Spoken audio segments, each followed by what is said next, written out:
Bonsoir Elsa. Bonsoir. Vous nous parlez ce soir des visages du nouveau Front populaire. Oui, de Marine Tondelier, la patronne des Verts. Alors, les dirigeants de gauche s'étaient mis d'accord sur les débats télé de la campagne législative. C'était chacun son tour contre Gabriel Attal et Jordan Bardella. Regardez, il y avait eu pour le premier débat Manuel Bompard, l'insoumis. Pour le deuxième débat, c'était Olivier Faure, le socialiste qui représentait le nouveau Front populaire. Et Marine Tondelier, bien, elle entendait bien faire le troisième, celui de l'entre-deux tours. Elle qui est élue d'opposition à Hénin-Beaumont, ville tenue par le Rassemblement national. Sauf que c'est à Jean-Luc Mélenchon que Jordan Bardella a proposé un débat, vous savez, celui qui n'est plus censé être à la tête des Insoumis. Écoutez donc la réaction de la patronne des Verts. Moi, j'ai deux sujets avec le fait que et les chaînes de télé et le Premier ministre et Jordan Bardella refusent. Le premier, c'est la place de l'écologie, dont on n'a jamais aussi peu parlé dans ce pays ces dernières années.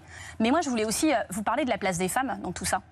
Parce que les femmes, c'est quand même 50% de la France. C'est 50% de la France complètement invisibilisée de tous ces débats jusqu'à présent. Tous les débats, pas une seule femme. A priori donc, faute d'accord, il n'y aura pas de débat sur BFM TV. Et vous nous parlez aussi des désistements ?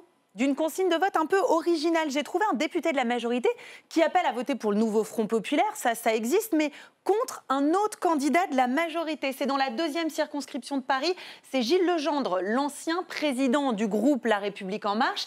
Il ne veut pas voter pour Jean Lossuc, il n'aura pas son vote. Jean Lossuc, c'est le candidat investi par la majorité, proche de Rachida Dati.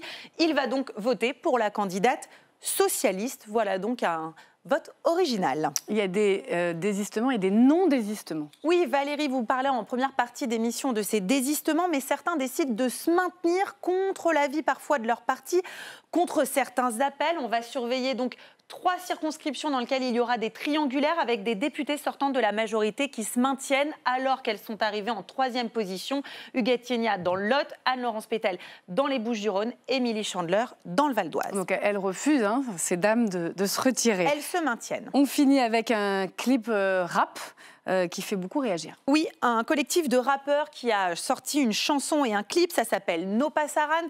Il y a Seth Gecko, Akhenaton ou encore Fianso. Alors c'est clairement très engagé contre le Rassemblement national. Marine Le Pen dénonce une abjection.